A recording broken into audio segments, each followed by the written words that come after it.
가보시죠. 시작할게요.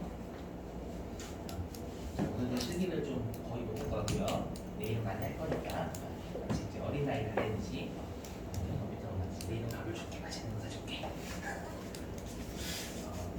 자, 보시죠. 자, 손익계산서의 작성 기준, 이건 꼭 외우셔야 돼요. 손익계산서 작성 기준. 자, 일단 우리가 손익계산서는 1월 1일부터 12월 31일까지 벌어들인 거하고 쓴 것에 대해요. 그죠? 자, 보시면 자, 이렇게 돼 있어요. 이걸 외우셔야 돼요. 반드시. 해보죠. 자, 여기 파란색 있죠, 여러분들. 이 파란색이 뭐냐면 수익입니다. 수익. 자, 수익인데 수익은 우리 회계 기준에서 두 개밖에 없어요. 뭐냐면 자, 우리가 일상생활에서 매출했다라고 하면 팔면 다 매출이라고 그러죠. 그죠? 근데 회계는 달라요. 회계는 매출이라는 표현은 주된 영업 활동을 통해서 팔아야지만 매출이라는 표현을 써요. 그래서 혹시라도 뉴스에 삼성전자의 매출액이 얼마다라는 건 반도체, 뭐 우리가 스마트폰, 그다음 파운드리 여기에서의 판 것만 매출이라 불러요. 아시죠? 그래서 있죠? 주요 영업 활동을 통해서 벌어들인 걸 우리가 매출이라고 표현합니다. 나머지 매출 잠깐 놨어요. 아시죠? 자, 그리고 그럼 삼성전자가 여러분들 이자 은행에 저금하고 이자 받는 건 주된 영업 활동이에요, 아니에요? 아니죠. 그건 우리가 일회성 수익이라고 많이 부르죠. 우리 뉴스에 보면 일회성이다라고 하거든요. 일회성이 뭐냐면 주된 영업 활동이 아니다 그 뜻이에요. 그렇죠? 그걸 우리가 회계에서 뭐라고 하면 영업 외라고 하면 영업 외. 그렇죠? 영업 외적이다 이 뜻이에요. 주된 영업 활동 아니다를 영업 외라고 합니다. 아시죠? 그래서 여기 영업 외적인 수익이다라는 건 주된 영업 활동이 아닌 것으로 벌어들였다 이 뜻이에요. 그래서 솔직히 말씀드리면 영업의 수익은 주가 영향 잘 안 줍니다. 안 줘요. 삼성전자가 여러분들 이자 받은 게 뭔 상관이에요? 주가에. 맞죠? 주된 영업 활동으로 벌어들인 게 훨씬 중요하단 말이에요. 그래서 구분하라는 얘기예요. 맞죠? 특히 주가 영향을 많이 주는 건 영업이익이에요. 영업이익. 주된 영업 활동으로 해서 벌어들인 거. 아무튼 무시하시고. 자, 이렇게 되고요. 그 다음에 비용은 이렇게 빨간색이에요. 빨간색. 비용은 빨간색으로 구분합니다. 그럼 보시면 삼성전자가 여러분들 스마트폰 만들려면 당연히 여러 가지 재료를 사야죠. 맞죠? 재료도 사야 되고, 그다음 반도체 만들려도 여러 가지 웨이퍼 같은 거 매입해야 된단 말이에요. 아시죠? 그러면 삼성전자가 만약에 그 핸드폰 만들기 위해서 한 얼마 써? 100억 썼대요. 150억이 팔았다면 그걸. 그렇죠? 그럼 150억이 매출인 거. 100억이 뭐라고 하냐면 팔린 것의 원가다라고 해서 매출 원가라고 부릅니다. 아시죠? 매출, 팔린 것의 원래 가격이라는 뜻이에요. 매출 원가. 매출 원가 비용인 거 이해되세요? 그렇죠? 왜 비용이 돼야 되냐면 150억에서 100억을 빼면 50억이 순수한 마진이거든요. 맞죠? 그럼 우리가 이익이라는 건 수익 빼기 비용이잖아요. 그럼 매출이 수익이니까 매출 원가 당연히 비용이 될 수밖에요. 그렇죠? 그런 논리로 접근하셔야 돼요, 여러분들. 그래서 매출 원가는 비용이다라는 거 외워주셔야 됩니다. 아셨죠? 왜냐하면 여러분들이 매출 원가가 비용인지 이해를 못하세요. 그건 이해가 안 돼요. 당연한 상식이에요, 여러분들. 되시겠죠? 자, 그리고 자, 그럼 삼성전자는 여러분들 우리가 이런 말 쓰잖아요. 우리가 반도체나 통신, 스마트폰 팔려면 종업원 월급 줘야죠. 그 다음에 거래처하고도 식사도 해야 되겠고 접대.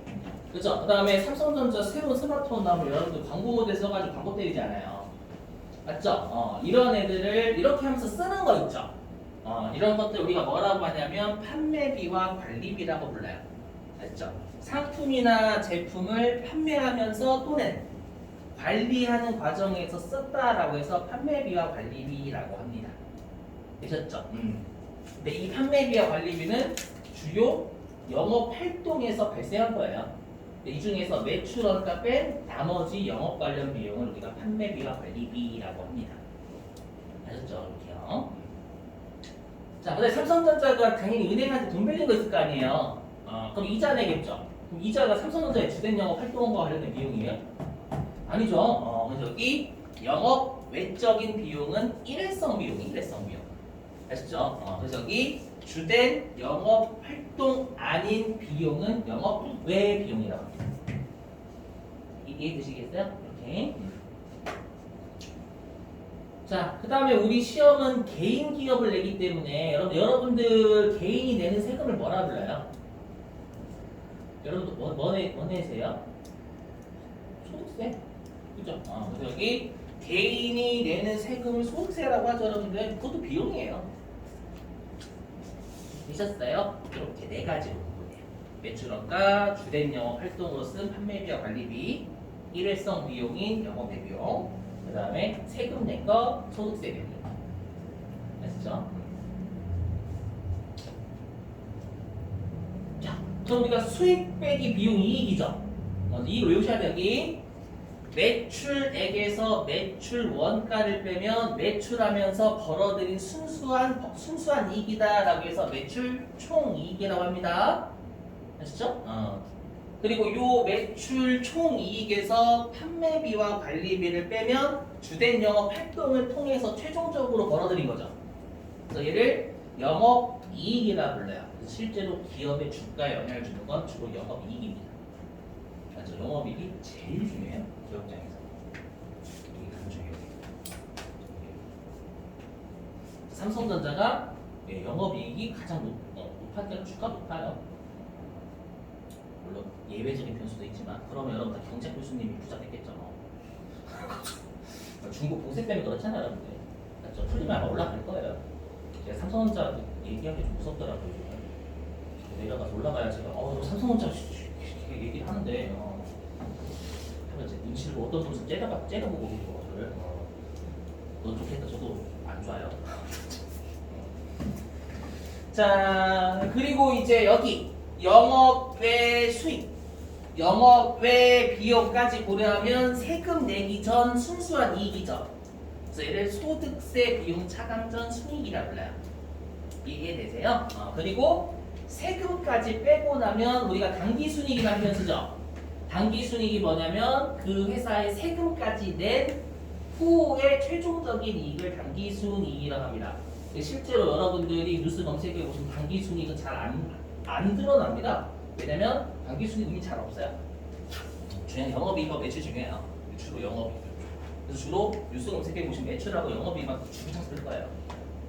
당기순이익은 잘 표현 안 하면 당기순이익은 일회성 수익하고 일회성 비용이 반영되는 거거든요. 그렇죠? 그거가 기업의 척도가 아니에요. 엄밀히게.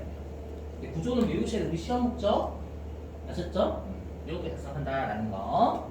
나중에 또 아까 했던 전자공시 시스템 보여드릴게요. 보여드릴까?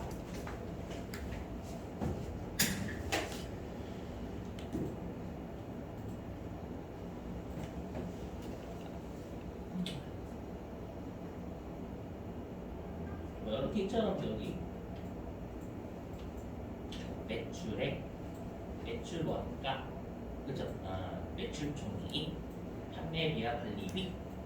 판매비 우리 엄청나게 많죠, 여러분들 진짜로. 이런 애들 배우셔야 될 거예요. 그죠? 쭉 가고 이제 여기 영업이익 보이시죠? 그리고 영업외수익, 영업외비용. 그리고 우리가 회계 1급 이상부터는 법인세거든요. 그래서 여기는 법인세라고 돼 있어요. 네, 우리는 회계 1급이니까 소득세라고 바꿔주시고, 그리고 이제 소득세 빼고 나면 당기순이익, 주당순이익은 무시하세요, 여러분들. 이건 이용자들한테 얼마다라고 EPS라고 해가지고 알려줄 겁니다. 무시하시면 돼요. 됐습니다. 우리는 그 어떤 기업을 배우냐면 여러분 상장 기업을 배우지 않아요. 상장 기업 솔직히 말씀드리면 상장 기업은 1년에 4번 보고 있는데 분기마다 작성해야 돼요. 우리는 상장 기업을 배우시는 게 아니기 때문에 그냥 1년에 한 번 하는 회사 나옵니다. 됐어? 자, 됐어요. 되진 않았지.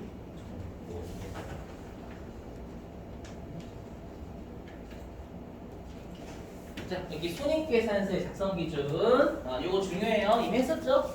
자, 여기. 자, 핵심은 발생주의입니다. 발생주의 여러분들 설명드릴게 들어보시면. 자, 제가 여러분들한테 강의료를 직접 받는데요. 그 강의료가 제 입장에서 수익이죠. 맞죠? 그럼 제가 여러분한테 강의료를 받았는데 수업을 안 했어요. 제가 수업 안 하고 강의료 받았대요. 이거 현금 논리에 따르면 전 수익이죠? 아닙니다. 회계는 이거 수익 아니에요. 회계는 발생주의잖아요. 발생주의가 뭐야? 네가 강의료라는 수익을 잡으려면 그 강의를 해야지 수익이지로 보는 거예요. 이해되시겠어요? 그래서 예를 들면 제가 여러분한테 강의료를 얼마 받았 200만 원 받았다고 가정할게요.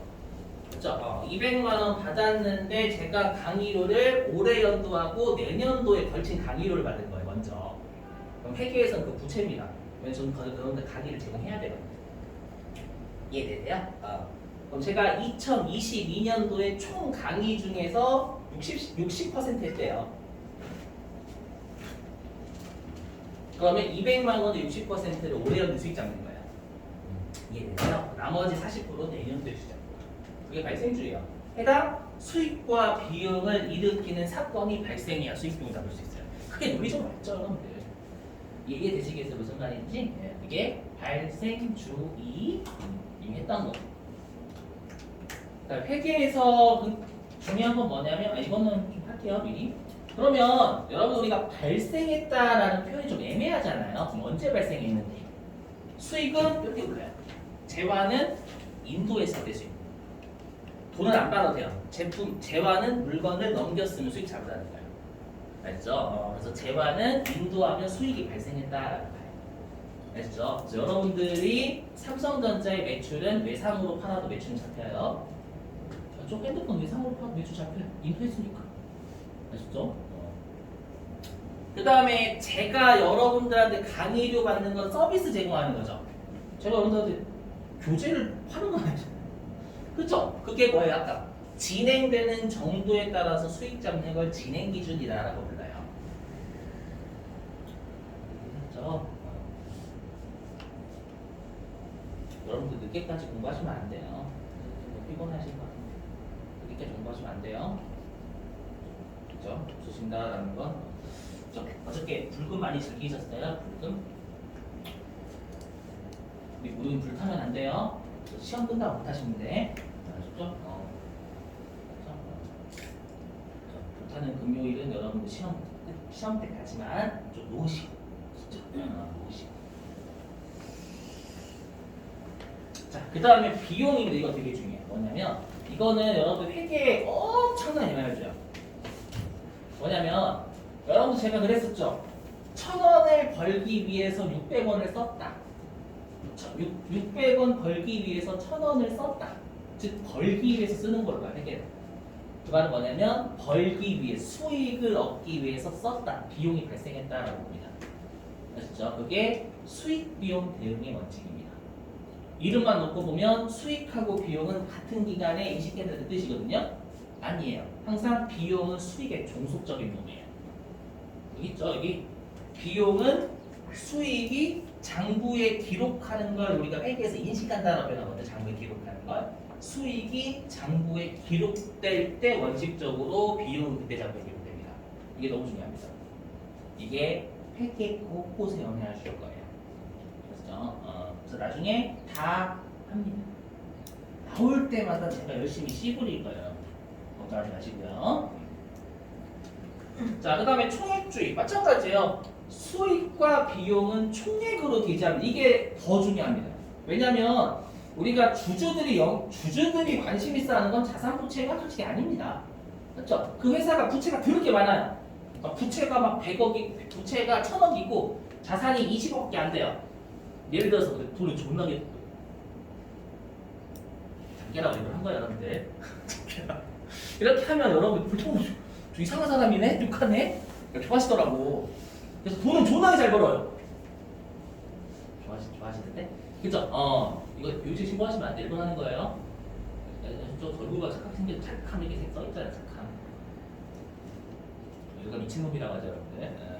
그렇죠? 그래서 근데 부채가 엄청나게 많은 회사인데 이익을 정말 미친 듯이 내는 회사들 진짜 많아요, 여러분 실제로. 알죠? 그런 회사 주가 많이 올라가요. 왜냐면 이익이 중요하거든요.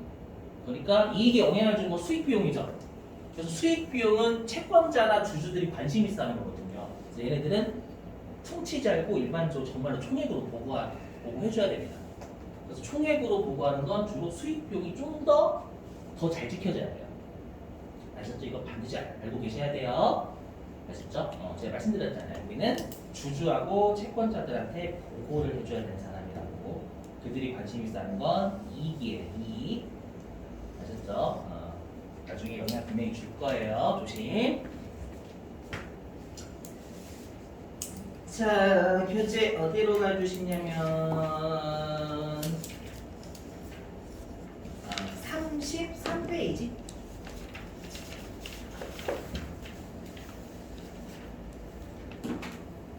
자, 33페이지에 가로 1번 손익계산서의 의의 미주셨나요, 이거? 친구 같은데? 그죠? 넘어갈게요. 자, 34페이지 안 쳤죠, 밑줄? 네, 자, 34페이지 맨 위에 손익계산서의 작성 기준. 자, 발생 기준 있잖아요. 자, 오른쪽 다 밑줄입니다. 수익과 비용은 그것이 발생한 기간에 정당하게 배분되도록 처리한다. 자, 그 다음에 두 번째 부분에 실현주의 있죠. 실현주의는 수익에만 밑줄, 수익. 그 다음에 세 번째 칸에 수익 비용 대응의 원칙은 별표야. 이거는 직접 나오진 않지만 간접적으로 영향을 많이 줘서 그래요. 자, 비용은 서부터 밑줄입니다. 비용은 관련 수익이 인식된 기간에 인식한다. 인식이 장부에 기록하는 걸 인식한다라고 합니다. 앞으로 인식이라는 표현 잘 많이 보실 거거든요. 교재 읽으실 때. 장부에 기록이다라고 생각하시면 됩니다요. 자, 그 다음에 네 번째 구분의 총액주의 있죠. 얘도 별표. 나중에 공개할 때 영향 줘요. 실제로. 자, 밑줄. 수익과 비용은 총액으로 기재한다. 밑주시고. 되셨죠? 자, 여러분 지루하실 수 있으니까 좀 진도를 빨리 좀 다른 걸 먼저 할게요. 자, 어디 있냐면 여기 남자자산 하겠습니다.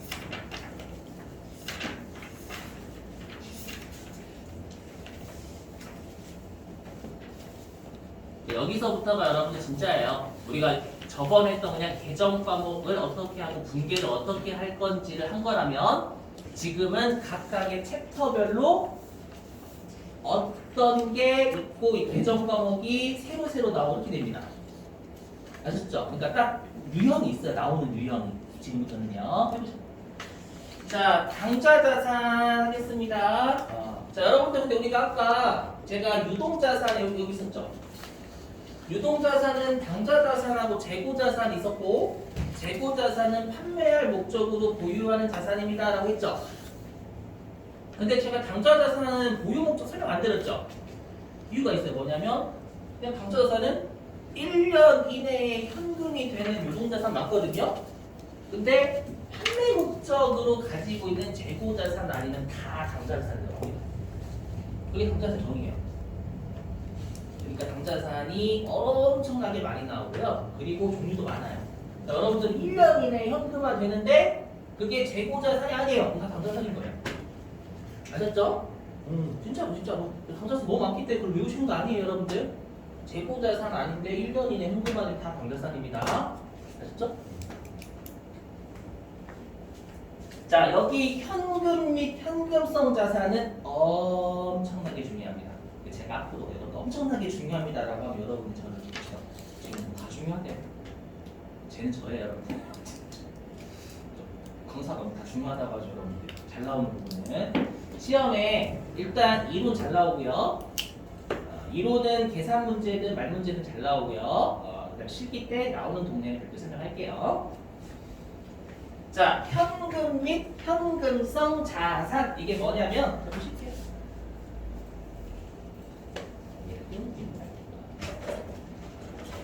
자, 여기 보시면 여기 보이세요? 현금 및 현금성 자산.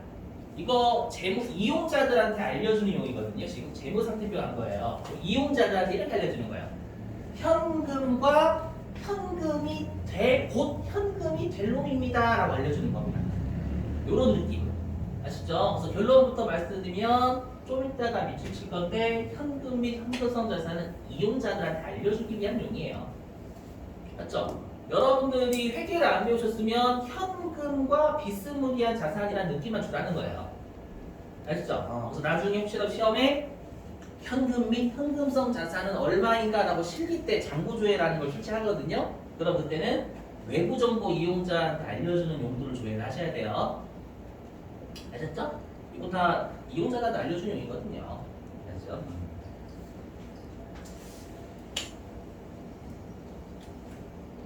그리고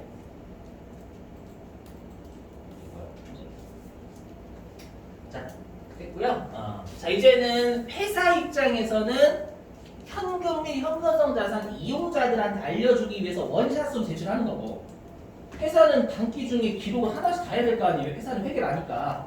맞죠? 그러면 현금 및 현금성 자산에 뭐가 있는지 살펴볼게요. 자, 첫 번째 현금.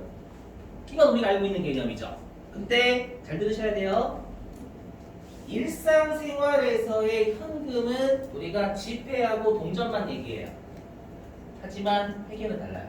회계는 현금은 언제든지 현금으로 바꿀 수 있으면 현금처럼 봅니다. 들리세요? 지금 당장의 현금은 아니지만 언제든지 현금으로 내가 바꿀 수 있으면 회계에선 현금으로 봐요. 아시죠? 그게 요겁니다. 통화대용 증권. 해석해 볼게요. 자, 대용은 대신 사용하다의 줄임말입니다. 대용. 아시죠? 그다음에 증권은 우리가 것들이에요. 것들. 해석하면 지폐나 동전을 통화라고 하거든요. 지폐나 동전 대신에 사용할 수 있는 애들이 뜻이에요. 그럼 이거는 현금처럼 보겠다는 얘기예요. 아시죠? 그래서 시험에 통화대용 증권 나오면 현금이라고 생각하시면 됩니다. 여러분들 하나씩 해보죠. 자, 자기압수표를 현금이라고 생각 안 하는 분들은 없어요. 맞죠? 자기압수 받으시면 이거 현금 아니잖아요. 다른 걸로 주세요. 이상하게 생각하시는 건 틀려 맞는 거죠, 여러분들. 그죠? 세뱃돈을 자기압수표 주셨어요. 부모님께서 10만 원 주시는 거예요. 자기압수표 100만 원, 10만 원, 10만 원짜리로 현금 아니잖아요. 짜증나. 다른 걸로 주세요. 두드려 맞겠죠, 여러분들. 그죠? 좀 많이 나팅이 같지? 되셨죠? 자, 그 다음에 타임 발행 당좌수표는 뒤에서 다른 애하고 같이 설명해야 돼요. 지금 넘어갈게요. 자, 그 다음에 송금한 우편한. 자, 지금부터 하는 건 어떻게 여러분들이 받아들이셔야 되냐면 옛날 옛적이라고 생각해 주셔야 돼요. 뭐냐? 홈뱅킹 없어요. 인터넷 뱅킹 없어요. ATM 없어요. 저는 그 시대에 안 살아봐서 모릅니다. 할 말이 없습니다. 그냥 그렇게 받아들여 주셔야 돼요. 그래야지만 이해가 됩니다. 해보자. 자, 일단 여러분 송금한 우편한 증서는 옛날 겁니다. 지금은 거의 사용하지 않아요. 이게 뭐냐면, 자, 여러분 옛날에는 우리가 뭐 농협이나 우체국 이런 데밖에 없었겠죠. 은행이 없어요. 저 그 시대 안 살아서 잘 몰라요. 솔직히 말씀드리면. 설명을 해드려야 되니까. 자, 그러면 여러분들이 이제 그 돈이 필요하세요. 여러분들이 만약에 저를 기준으로 할게요. 제가 돈이 100만 원이 좀 필요한 거예요. 사업자로. 필요해서 저기 지방에 계시는 어머니에게 엄마 저 100만 원이 필요한데 좀 송금 좀 해주실 수 있으세요? 어머니께서 폰뱅킹 이런 거 없으니 계좌이체라든지 없으니까 우체국에 가셔가지고 해당 봉투에다가 100만 원 넣으시는 거예요. 그렇게 하고 우체통에 집어 넣었어요. 알고 보니까 주소를 잘못 적으신 겁니다. 저희 학원 주소를 잘못 보내신 거예요. 그래서 김민국이 아니라 김대한한테 김대한. 그 사람은 횡재한 거죠. 돈이다. 맞죠? 제 입장에서 지읒된 거죠, 여러분들. 그렇죠?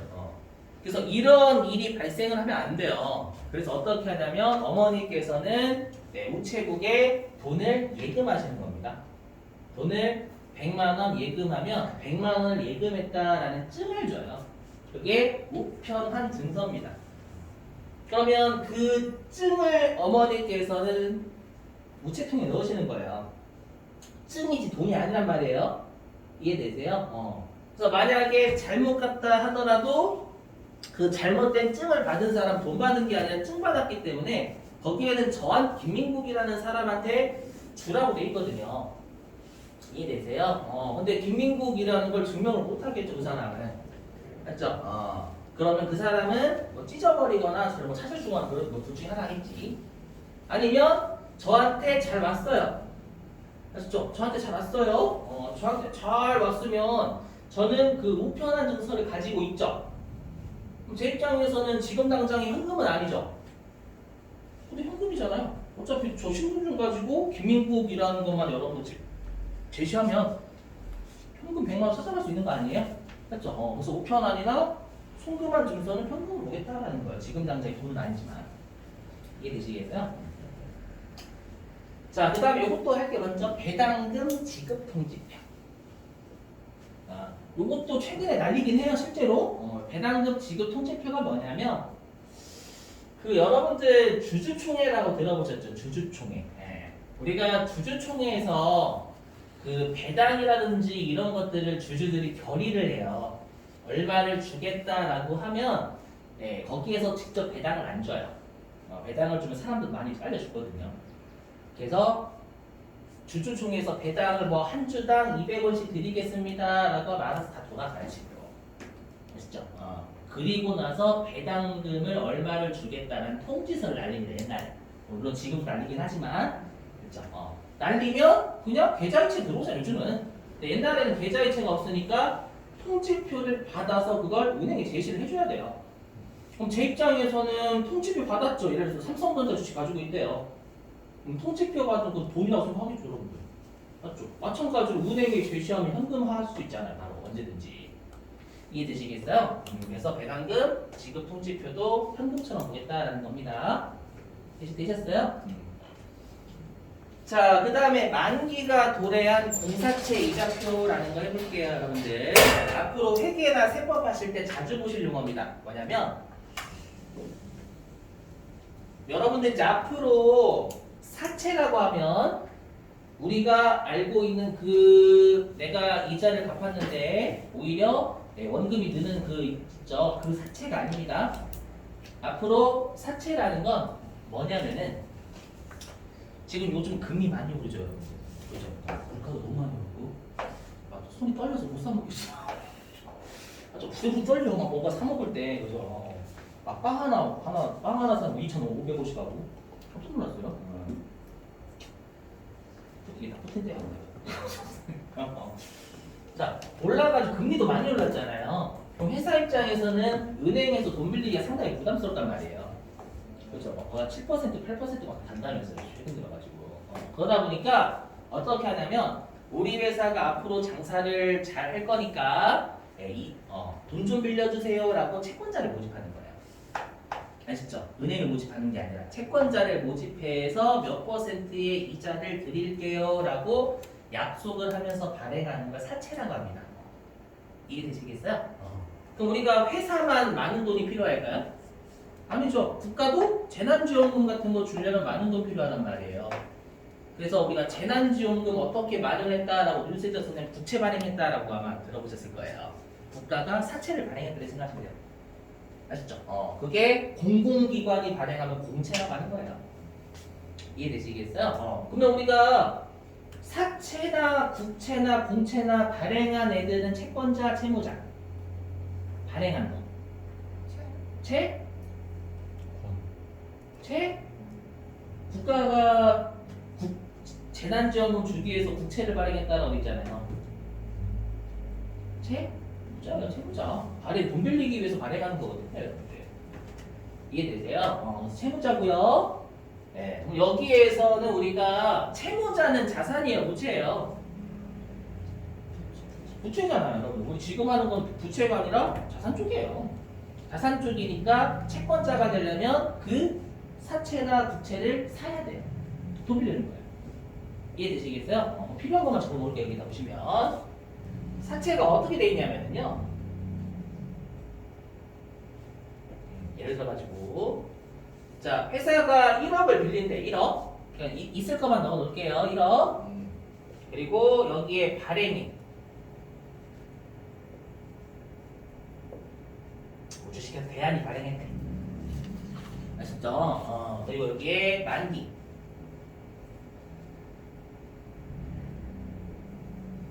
얘는 2024년 12월 31일. 뭐 이자율 5%라고 할게요. 아시죠? 만기 발행일.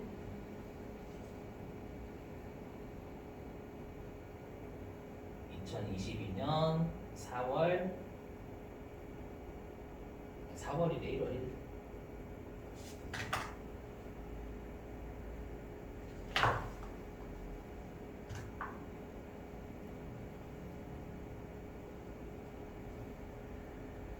이 회사가 뭐냐면 1억을 2024년 12월 30일 날 갚겠다라는 거예요. 원금을.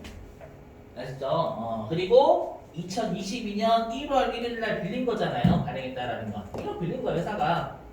되셨어요? 그럼 이자는 매년 얼마 줘야 되는 거예요? 어렵죠? 1억 곱하기 5% 500만 원입니다, 여러분들. 그러니까 매년 말 500만 원씩 3년 동안 주겠다라는 거예요. 이해되시겠어요? 무슨 말인지? 그러면 제가 이 사채를 취득을 했다라고 하면 옛날 같은 경우에는 여러분들 종이잖아요. 지금의 사채가 다 전자로 되어 있지만 종이란 말이에요. 옛날엔 종이를 들고 다녔었어요. 그럼 종이의 단점이 뭐예요? 잊어버리면 지읒돼요. 맞죠? 지읒되기 때문에 요 사채에다가 이자표가 붙어져 있는 거예요. 붙어져 있어가지고 요게 이렇게 점선으로 되어 있는 거야. 예를 들면 여기에 2022년 12월 31일, 2023년 12월 31일, 2024년 12월 31일. 되셨나요? 그럼 우리가 2022년 12월 31일 되면 요거 띄어다 갖다 주면 500만 원 받을 수 있는 거예요. 이해되세요? 그럼 2023년 말 되면 얘 띄어다가 500만 원 받으면 되는 거고요. 이해되세요? 근데 중요한 건 얘예요. 해당 날짜가 도래해야 돼요. 해당 날짜가 도래해야지만 돈의 가치가 있는 거, 이자의 가치가. 이해되세요? 2022년도인데 2024년도 거 띄어가면 가치가 없는 거죠, 여러분들. 못 받아요. 되시겠죠? 그래서 만기가 도래한이라는 말을 붙이는 거예요. 되셨죠? 자, 이제 여기 가로 할게요. 여기 보시면 짠거. 자, 우표를 현금으로 보진 않죠. 누가 현금을 우표로 봐요? 그렇죠? 여러분들이 우표를 가지고 식사를 하시고요. 결제를 우표로 한다고 생각을 해보세요. 어머니께 맞겠죠, 김치로. 그죠? 드라마에서 봤던 김치 싸대기 여러분 맞으실 수 있어요. 하나 넣고. 되셨죠, 여러분들? 그래서 우표, 그 다음에 수입인지는 뭐냐면, 듣고 버리셔도 돼요. 수입인지는 옛날이에요. 지금이야 여러분들 우리가 그 주민등록 등본이라든지 뭐 가족관계 증명서 같은 거 그냥 인터넷에 띄면 되잖아요. 맞죠? 근데 저 어렸을 때만 해도 동사무소 가서 뗐었어요. 동사무소를. 수학교 사람은 아니에요, 여러분들. 수학교는 아니에요. 물론 국민학교하고 초등학교 중간 사이긴 하지만 아무튼 그럼 떼려면 그 동사무소 입장에서는 돈을 요구해야지 띄워줬으니까. 근데 좀 융통성 500원 주세요 이거 좀 그렇잖아요. 300원 주세요. 얼마 쪼잘해 보이잖아요. 그래서 어떻게 하냐면 우표를 딱 붙여놓고 국가가 붙인 이 우표를 발행을 해야지만 우표를 붙여야지만 효력이 있습니다. 돈 주세요. 이렇게 하면은 좀 더 덜 쪽팔린다. 아셨죠? 근데 그 수입인지를 가졌다고 현금이라고 생각하지 않아요. 맞죠? 어디 가서 못 팔아요, 여러분들. 동사무소에서나 팔 수 있는 거지. 이해되시겠어요? 자, 그 다음에 선일자 수표 확인할게요. 우리 시험에 선일자 수표는 여기서만 나오기 때문에 지금 얘가 이해가 안 되셔도 돼요, 여러분들. 알죠? 선일자 수표는 여기에서만 나와요. 자, 여러분들 우리가 어음거래 있죠? 어음거래는 실제로 우리가 그 각각의 기업의 신용도를 조사하는 기관들이 있어요. 실제. 그 말은 신용등급이 딸리면 어음 발행 안 됩니다. 아시죠? 그럼 어음 발행이 안 되는데 내가 지금 당장에 돈이 없단 말이에요. 맞죠? 근데 외상도 잘 안 해준대. 아시죠? 그래서 어음을 발행할 수 없는 애들 있죠. 어음을 발행할 수 없는 애들이 발행하는 걸 선일자 수표라고 하거든요. 그러면 여러분 우리가 어음은 만기가 돼야 현금이 들어오고 나가는 거죠. 만기가 돼야. 근데 수표는 언제부터 효력이 발생할까요? 수표. 은행에서 발행할 때부터 우리가 효력이 발생해요. 그건 알고 계시죠? 자, 보시면 일단 읽어주세요.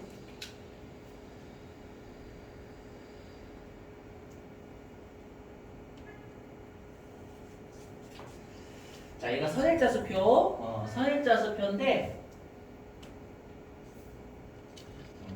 제가 그 대안이라는 애한테 1억을 제가 채권자니까 대안이가 저한테 1억을 빌리려고 해요. 저한테 1억.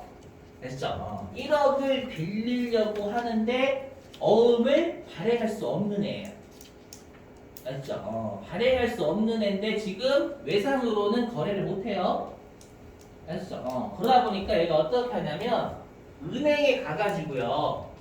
가가지고 선일자 수표를 가지고 와요. 가지고 와가지고 그걸 어떻게 던져주냐면 이렇게.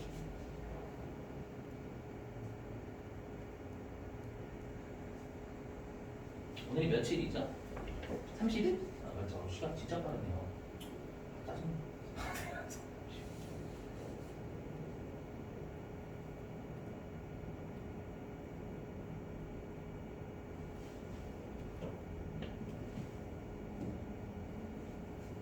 자, 이런 수표를 발행을 해요. 좀 이게 대안이 발행해서 대안이.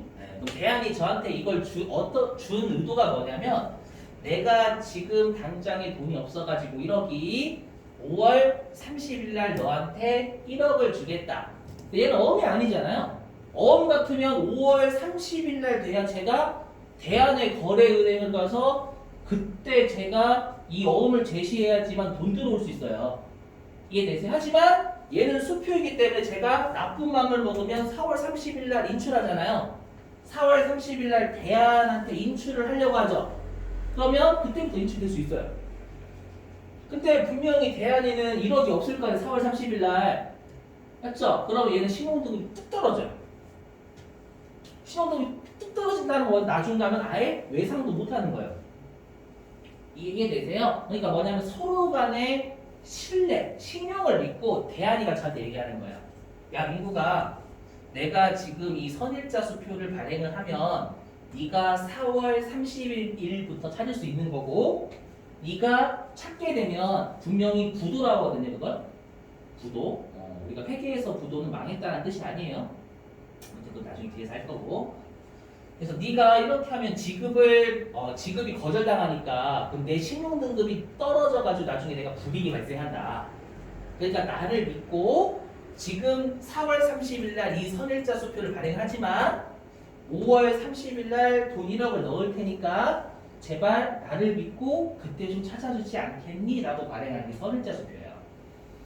이해되셨어요? 그러니까 얘는 신뢰를 믿고 하는 건데 어음과의 차이는 어음은 5월 30일이 돼서 효력이 있는 거고 이 수표는 4월 30일도 효력이 있는 거 그냥.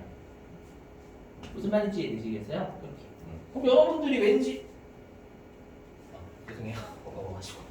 그럼 여러분들이 왠지 얘는 지급길이 뒤잖아. 한 달 뒤죠. 그럼 후일자 수표죠. 맞죠? 원래 후일자 수표형이 맞잖아요. 근데 이 용어를 만드신 분이 어떻게 만드신 거냐면 원래 얘는 5월 30일에 떠돌아다녀야 될 수표죠. 근데 5월 30일보다 먼저 떠돌아다니고 있잖아요. 여러분들. 그래서 수표 입장에서 생각하시는 거예요. 아름다운 분이죠. 사물의 입장에서.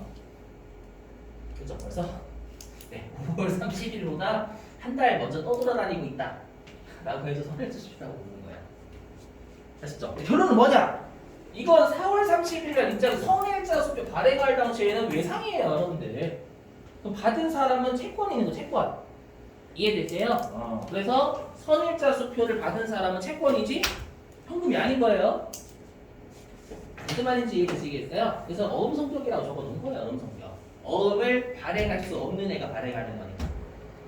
되시겠어요? 무슨 말인지요? 그냥 넘어갈게요.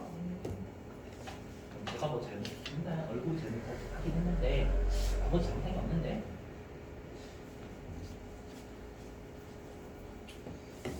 자, 꼭 외워주셔야 돼요. 시험에 통화대 용주문 잘 나와요.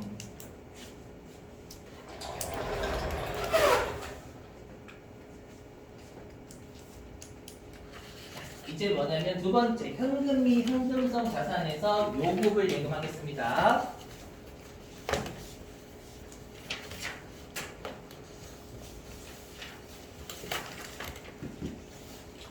여러분 요금을 예금이 뭐냐면 내가 은행에 주세요라고 요구하면 은행에서 줘야 되는 예금을 요금을 예금이라 불러요.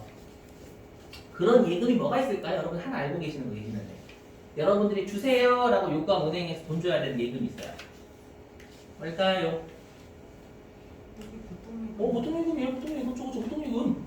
맞죠? 여러분들이 보통예금 통장에 돈 있으면 은행 가서 주세요. 물론 은행 가서 주세요라고 요즘 잘 안 하지만 돈 주세요 라고 은행 줘야 돼요. 맞죠? 그게 있고 이제 하나가 더 있어요. 뭐냐면 당좌예금. 보통예금 먼저 아실 거고 당좌예금 설명할게. 그럼 보시면 자, 이것도 옛날이에요. 옛날. 자, 제가 어렸을 때 그 어머니께서 신부를 공과금 내는 신부를 많이 시키셨거든요. 그때 좀 어렸을 때 귀찮잖아요. 어머니들이 어떻게 보셔요? 그 신부름 시킬 때 남는 돈 해가지고 아이스크림 먹을래? 이렇게. 그러면 알아서 가자. 알아서 기어가죠. 오케이 해가지고. 자, 근데 제일 짜증나는 상황이 뭐냐면 둘이 많을 때 옛날에 ATM 기계 없던 시절에요. 어떻게 하냐면 그 은행 창구에 지금도 있는데 뭐라고 하죠? 계좌번호 적는 뭐라고 하죠? 계좌책? 있잖아요, 여러분들. 잘 모르실 수 있는데 전표 같은 게 있어가지고 거기에다가 상대방 계좌번호 적고요, 금액 적고, 그렇게 해가 돈도 얼마 할지 적어서 은행 창구에 제시하면 은행에서 지금 송금을 해주는 거예요. 근데 줄이 길어요. 멘탈이 나갑니다, 여러분. 아시죠? 하물며 사업자분들은 더 멘탈이 나가죠. 맞죠? 내가 한 달에 하루만 하더라도 거래 많이 할 거 아니에요. 맞죠? 그럴 때마다 내가 은행에 송금하러 갈 때나 은행에 아니면 내가 송금 받을 때나 그렇게 하면 이런 건 불편하잖아요. 맞죠? 그래서 어떻게 하냐면 은행과 약정을 맺어가지고요. 어떻게 하냐면 내가 한 2억은 좀 너무 심했고 1,000만 원을 예금을 하는 거예요.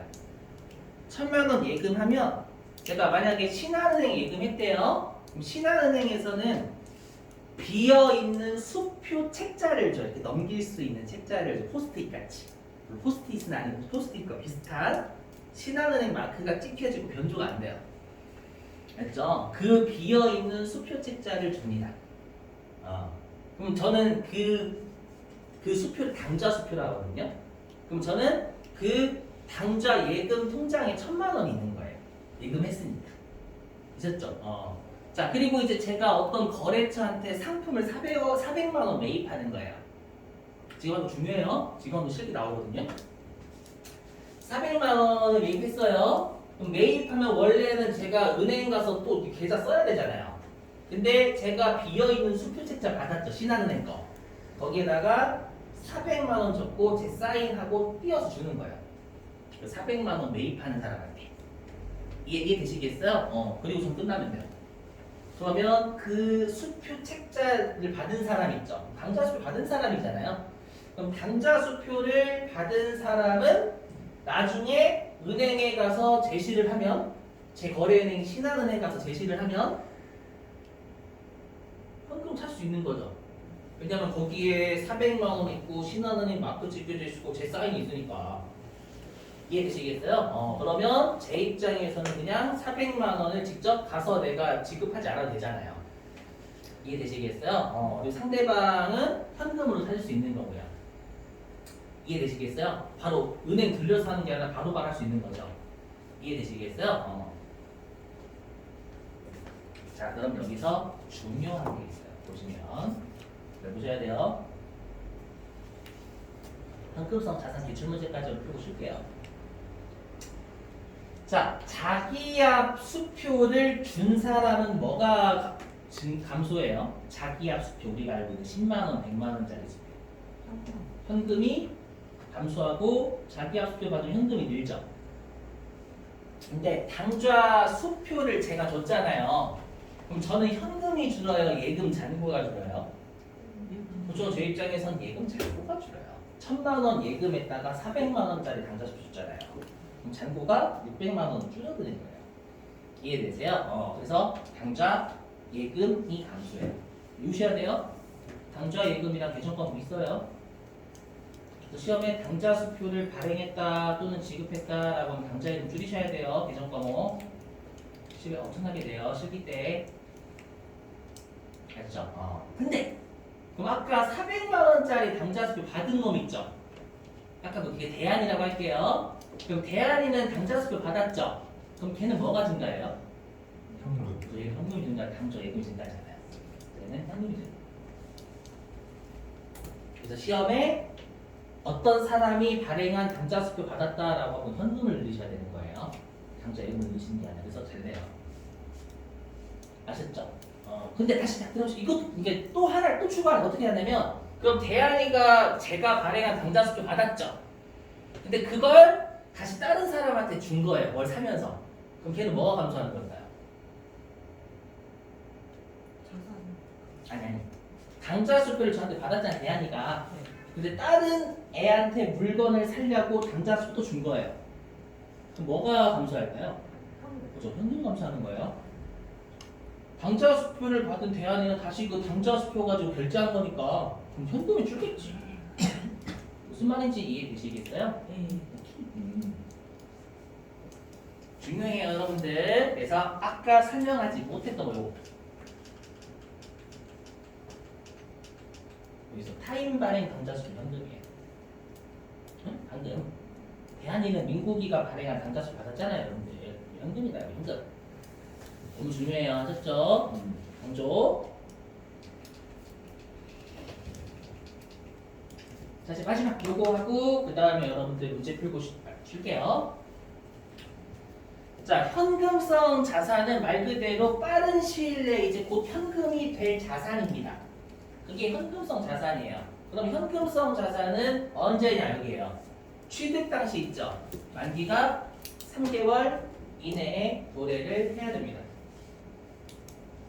취득 당시 만기가 3개월 이내에 도래를 해야 돼요. 이 3개월 외우셔야 돼요.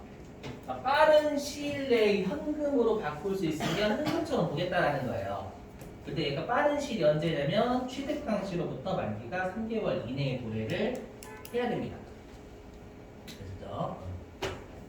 자, 됐습니다. 뭐 찍을 시간 없죠, 여러분들? 자, 밑줄 치고 숙제.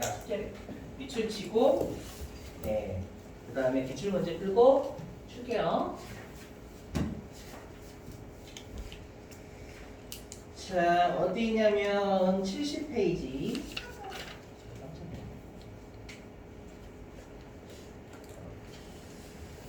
자, 2번 당좌자산 있죠, 여러분들. 당좌자산인데요. 자, 네모 1번 현금 및 현금성 자산 별도 치시고 거기다 좀 적어주세요. 현금 및 현금성 자산에다가 적어주세요. 외부 보고용 현금 및 현금성 자산에다가 외부 보고용 재무상태표 외부 보고용 재무상태표 외부 보고용 재무상태표. 그래서 외부에 알려주는 재무상태표에 재무상태표에는 얘가 이용자들한테 현금 및 현금성 자산 이렇게 적습니다요. 자, 그러면 현금 및 현금성 자산인데요. 자, 얘는 어디부터 밑줄 치시냐면 첫 번째 줄 끝에 현금 보이세요? 거기서부터 밑줄입니다. 현금 가로치고 통화 및 통화대용증권 요구불 예금, 당좌예금, 보통예금, 현금성 자산으로 구성이 됩니다. 자, 그 중에서 가로 1번 현금 있죠, 여러분들? 현금에서 동그라미 2번 통화대용증권 보이세요? 자, 통화대용증권 전부 다 밑줄 좀 칠게요. 자, 타임 발행 당좌수표, 자기압수표, 송금한 우편한 증서, 지급기일이 도래한 공사채 이자표, 배당금 지급 통지표 등 단, 선일자 수표는 어음성격이란 뜻이에요. 그리고 차용증, 여러분 차용증 쓰는 사람은 돈 빌리는 겁니다. 차용증서, 차입금, 수입인지, 엽서, 우표 등은 제외다. 되셨죠? 자, 그 다음에 이제 가로 2번은 제목만 밑줄입니다. 보통 예금 밑줄. 끝. 그 다음에 가로 3번 당좌예금 있죠? 가로 3번 당좌예금 제목에 밑줄 치시고. 네. 당좌예금이 뭔지는 밑줄 좀 칠게 처음이시니까. 밑줄 좀요. 자, 기업이 은행과의 당좌거래 약정을 해요. 실제로 통하여 현금을 아까 1,000만 원 예금했었죠. 예입하고 예금액의 범위 내에서 수표를 발행을 했었죠. 해서 언제든지 자유로이 현금을 인출할 수 있는 예금을 말한다. 자, 71페이지. 자, 맨 위에 회계상 거래 보이시나요? 거기에서 첫 번째 칸에 당좌수표 발행 보이시나요? 자, 당좌수표 발행이라는 제목의 밑줄 좀 치시고. 그럼 뭐가 감소한다고요? 당좌수표 발행하면? 당좌 예금이 감소해요. 맞죠? 그래서 그 오른쪽 회계 처리의 대변의 당좌예금 보이세요? 밑줄 좀 대변의 당좌예금 밑줄. 대변의 당좌예금 밑줄. 외우셔야 될 당좌수표 줬다라고 하면 당좌수표 감소해요. 당좌수표 감소해요. 당좌예금 감소해요. 아셨죠? 항상 예금하고 적금은 무조건 자산계정 과목입니다, 여러분들. 자, 그 다음에 세 번째 칸에 타임 발행 당좌수표 수치 보이시나요? 보이세요? 거기 동점이라고 동점. 동점 보이세요? 동점? 동점에다가 다른 회사라고 써요. 동점에다가 다른 회사라고 적어요. 다른 회사. 동점에다가 다른 회사. 당점은 우리 회사고 동점은 다른 회사 얘기하는 겁니다. 구분하셔야 돼요. 동점. 됐죠? 자, 밑줄 좀. 동점 타인 발행 당좌수표 수치 밑줄. 얘는 현금이 늘겠죠, 여러분들. 그죠? 그래서 차변, 오른쪽 차변에 현금 밑줄. 자, 그 다음에 이제 가로 4번 현금성 자산 보이시나요? 자, 현금성 자산. 자, 얘 두 번째 줄에 붉은색 글씨 있죠? 진한색을 붉은색이라고 할게요. 가로 4번 현금성 자산의 붉은색 글씨 밑줄입니다. 취득 당시 만기가 3개월 이내에 도래까지 밑줄. 자, 관련된 문제 한 문제 풀고 두 문제? 두 문제 풀고 좀 쉬죠. 자, 어디로 가주시냐면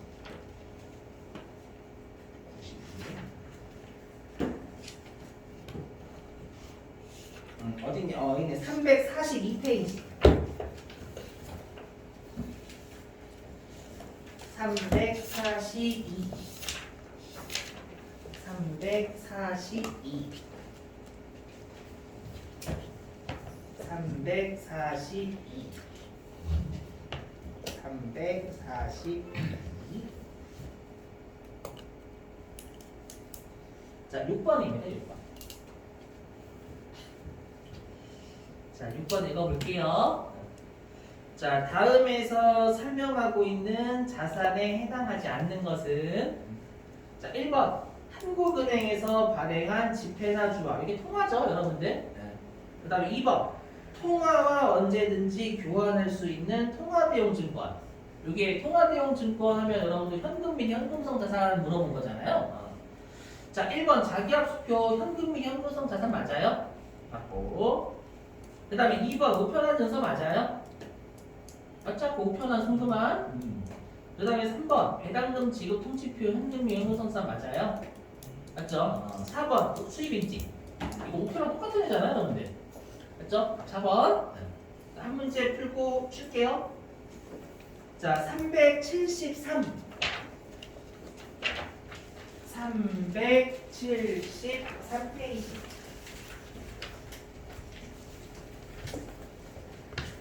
네, 3번입니다. 3번 한번 여러분들이 풀어보실래요? 3번? 373페이지 3번.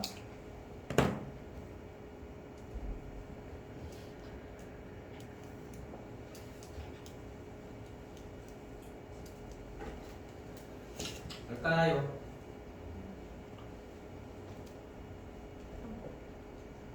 3번인 거 이해되세요, 여러분들? 4번이죠? 거기 채권이 뭔지 몰라도 여러분 만기가 3개월 이내가 아니잖아요. 그죠? 5개월이면 3개월 넘어가니까 현금성 자산 아니에요. 되시겠어요? 말 문제로 잘 내요, 여러분들. 이렇게 얘기하시고. 자, 10분 쉬셨다가요. 지금이 38분이니까 50분에 여러분들 마저 하고 그 다음에 좀 시간이 있으면 그래도 한번 실기 같이 풀어볼게요. 자, 10분 쉬실게요. 50분 쉬실게요.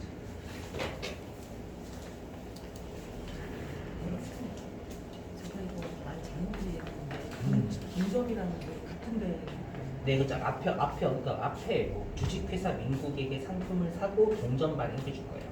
이거 주식회사 민국이라는 회사 줄 거예요. 앞에 언급된 회사. 그러니까 다른 회사란 뜻이에요. 다른 회사랑 예, 맞아요. 타인이라고 그냥 이해하면 되는 거예요? 네, 타인이나 동점이나 같은 말의 뜻이에요. 저는 이거 다 잘못 이해한 줄 알았어요. 당점이 우리 회사입니다. 아. 당점.